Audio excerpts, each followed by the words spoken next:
ಜೋರಾದ ಗಾಳಿ, ಗುಡುಗು ಸಹಿತ ಭೀಕರವಾದ ಮಳೆ. ಎಲ್ಲರಿಗೂ ರಜೆ, ರಸ್ತೆಗಳೆಲ್ಲ ಖಾಲಿ ಖಾಲಿ.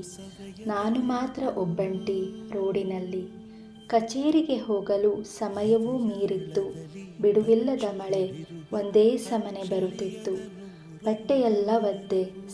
ಸಿಕ್ಕಲೆಲ್ಲ ನಿಂತಿದ್ದೆ ನಾನು ಮಳೆಯ ಆರ್ಭಟಕ್ಕೆ.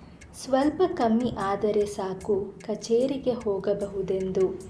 ಹೇಗೋ ತಲುಪಿದೆ. ಉಸ್ಸಬ್ಬ ಅಂದಾಗ ಗಾಳಿಯ ಅಬ್ಬರಕ್ಕೆ ಹಿಡಿದಿದ್ದ ಕೊಡೆ ಉಲ್ಟಪಲ್ಟವಾಯಿತು. ನೋಡಿದ ಸಿಬ್ಬಂದಿ ವರ್ಗದವರು ಕೇಕೆ ಹಾಕಿ ನಗಾಡಿದರು. ಪೇಚಾಟಕ್ಕೆ ಸಿಲುಕಿದ ಆ ಕ್ಷಣ ಇಂದು ನೆನಪುಗಳ ಬುತ್ತಿಯಷ್ಟೇ. ಪಡೆದ ಹಾಗೆ ಅಮ್ಮನ ಮಡಿಲ ಅಪ್ಪಿದ ಹಾಗೆ ಕಣ್ಣಂಚಲ್ಲಿ ಕಣ್ಣ